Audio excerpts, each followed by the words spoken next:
This video is sponsored by Squarespace. You can make your own beautiful website or online store with this all-in-one platform.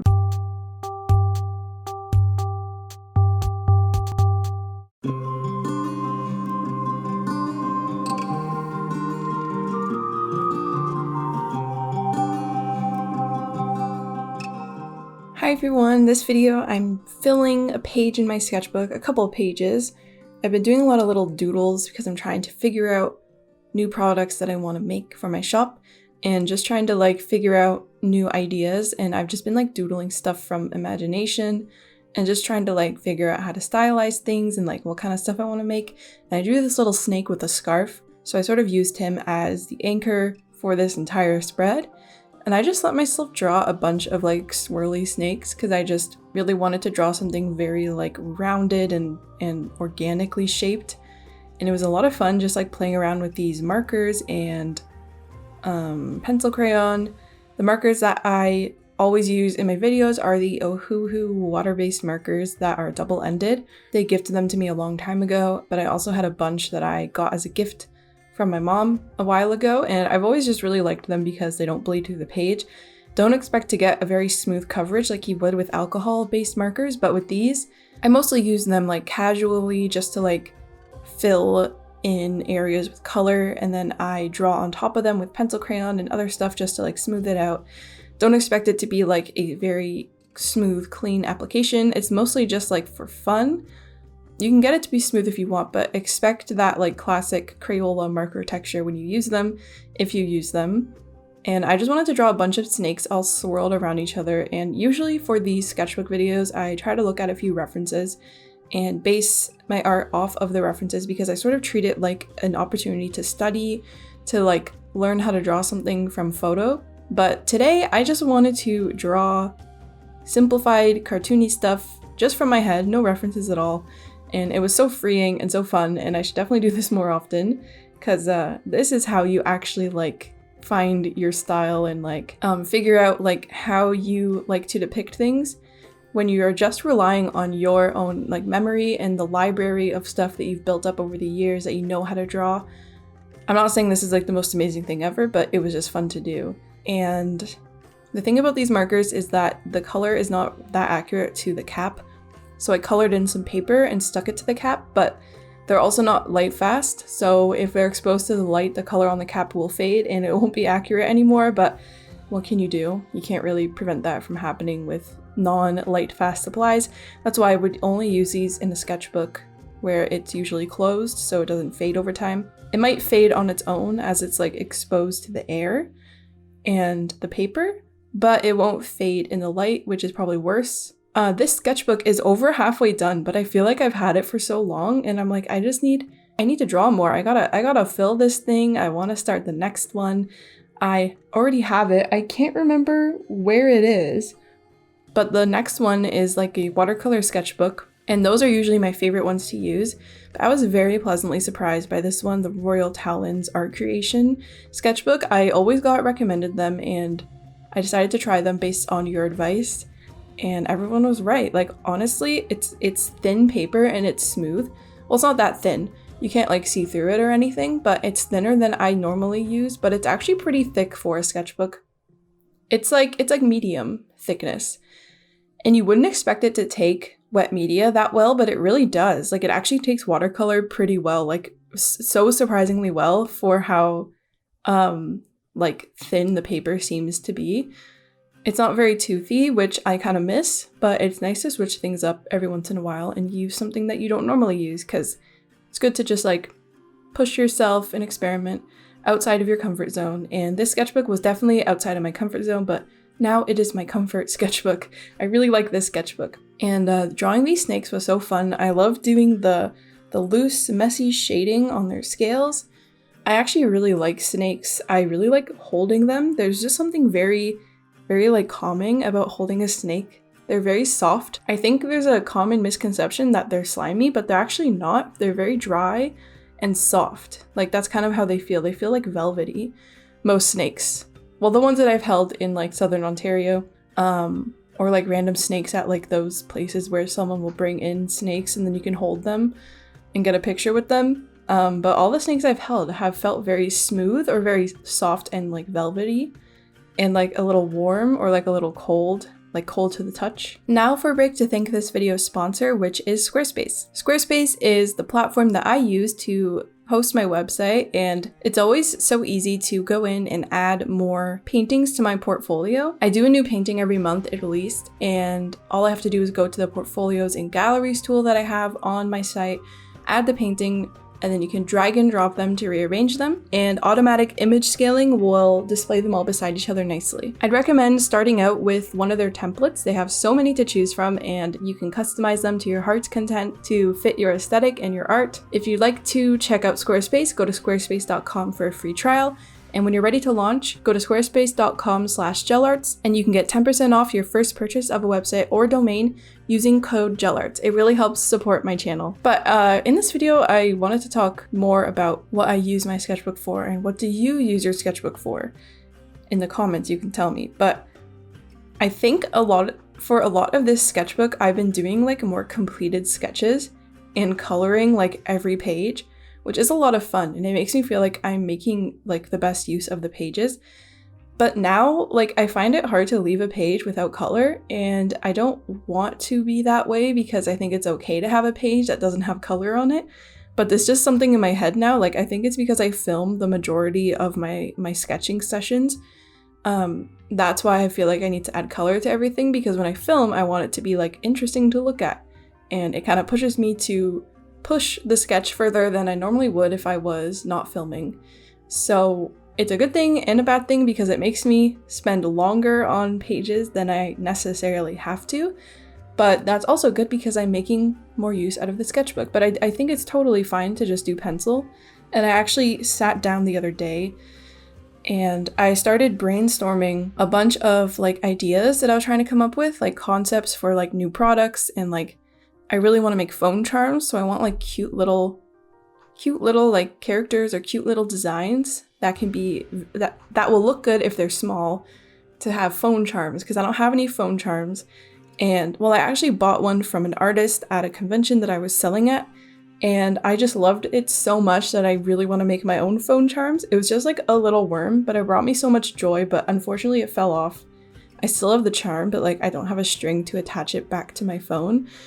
But after seeing those phone charms, I was like, I gotta make my own phone charms. They're so cute. You can just like attach charms to anything because there's like a little string. It's like a mini keychain. It's like a less bulky keychain, and I'm very excited. I have an old cute little like otter that I did a long time ago that I was going to turn into a pouch, but it didn't really work out. I haven't like decided on that yet.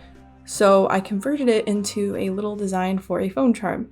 So basically, what was I saying? I spent an evening just like doodling little guys in my sketchbook. No references, just from my head, trying to figure out ways to draw things. And as you go, you slowly discover more and more ideas that were buried in your head.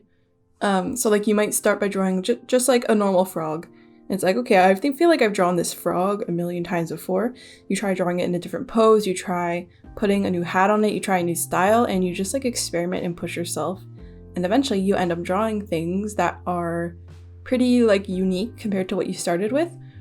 And I did it all with pencil, and they're all very messy, and some of them might only make sense to me, but it's a really good way to brainstorm, and I really should do that more often. Like just like doodle stuff from my head, random like little simplified stylized designs, because I think a sketchbook is a great place to generate ideas and not just practice. Like I think I'm just like always practicing, always like trying to make nice looking things, always drawing from reference and studying, but I'm not actually like trying to come up with ideas. And I think that's something I used to do a lot, but I don't do it that much anymore. I only do it when I need to, like right now, like when I want to come out with some new like collection of things. And then I'm like, okay, I need to think of ideas, so let's start trying to think of ideas in my sketchbook. But if I had already been doing this and like in the practice of doing it, I can just like flip through and like find ideas that I made like weeks ago, like original ideas, not just like, oh, I drew a nice looking turtle, I drew a nice looking ferret, I drew a nice looking sloth. I haven't drawn a sloth or a ferret. I mean, I haven't drawn a sloth at all. Actually, maybe I have in the sketchbook. But what I'm saying is I want to use it for more like coming up with unique ideas and maybe like thumbnailing and like trying to be more imaginative instead of like more focused on how something looks. Like I want to focus more on what I'm actually drawing than like the aesthetic of it, if that makes any sense.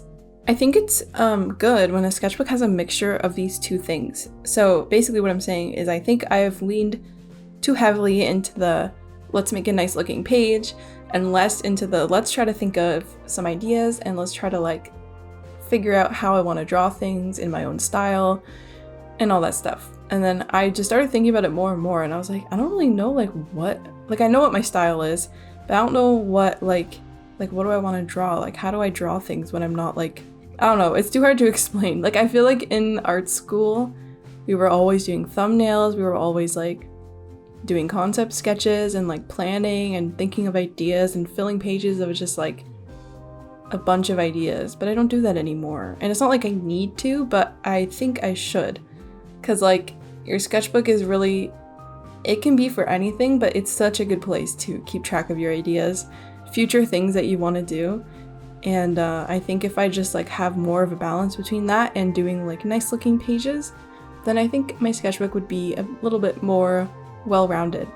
Another way that I kind of smooth out the marker in the background is by taking my pastels, my Caran d'Ache pastels, and picking a similar color to the marker and doing little like scribbly texture on top, and it kind of like adds some texture while smoothing it out as well. And I think that gives it a nice effect. And I really like this brown snake that I drew. I just like how like wobbly it is, and I drew a bunch of leaves and finding all the different like greens to use, like a dark green, a light green, a more vibrant green, outlining the leaves. Like there wasn't really much of a sketch that went into this. I just kind of started putting stuff down and it was a lot of fun, and I want to do more stuff like this. That's just like from the top of my head, just like seeing what I want to draw. It was a lot of fun, but I think I might have overdid it because I started outlining it in brown, but then it wasn't getting like dark enough. I had to go over the same area a lot just to get it to be dark. So I decided to take my black brush pen and outline it, but I think that was overkill, and then it suddenly like felt more flat, and it was too harsh for the drawing. So I took a pastel and kind of like went over some of the black outlines, and I think it helped. I could have done it more though. I could have sharpened this and then it would have been way easier. But that's the cool thing about these pastels, is that you can go over top of other media with them, especially like marker and watercolor. It's sort of like an opaque media, but not as opaque as like acrylic markers, but it's still quite opaque. And then I outlined, I colored the background of the little green snake, but I kind of regretted it. I think it was nice to have the little like vignette around him of the green forest and then like the outlined yellow snake. I think it just looked kind of cool, and I wish I didn't color the background. It is what it is. I think while I was doing it, I was like, I wish I had a Control-Z in real life. I just want to undo. And then the day before, or like a few days before, I sketched out a bunch of little whale sharks, and I decided I kind of feel like coloring these in with acrylic markers. So that's what I did. And I found some blues that worked well for the whale shark coloring, and I just filled them in. And the good thing about acrylic markers and whale sharks is that you can do the little white dots on top of everything. Since it's just like paint, it can go on top of other dried color. So that was pretty fun. And I also have a little fish in a sweater, and I think I want that to be something, like I want it to be some kind of phone charm or pin or like patch or sticker. I really like the idea of fish wearing clothes, because it's like, why do you need clothes? They just want to. Are they cold? Why does it have a sweater on? Like, that would never happen in real life, but I like doing that kind of stuff in my art, so I'll see what I do, what I come up with. I also drew a whale shark with a sweater, so that might be the one, but the fish is pretty cute too. I like the way the fish turned out. And the whale shark dots, when I was drawing the whale shark print back in like January, that's available on my store, by the way, but I really had to learn like how their dots are arranged, because on their like head, the top of their body, the dots are more random, but as you go down its body, they sort of appear in lines, and then there's like white like stripes between the rows of dots, and it's very interesting. It's a very specific pattern that's kind of hard to do, and on their fins it's also sort of in a line, so I tried to remember that. I looked at like a photo or two just to like see how their dots are distributed. When you look at actual photos of whale sharks, their mouths are not pink, but it's just so fun to make them pink. Like, I feel like so many artists draw it this way and it always looks so cute. It just gives it a nice pop of color. But in my actual print of the whale shark, I made the mouth like how it would look in real life. It's a more realistic type of painting.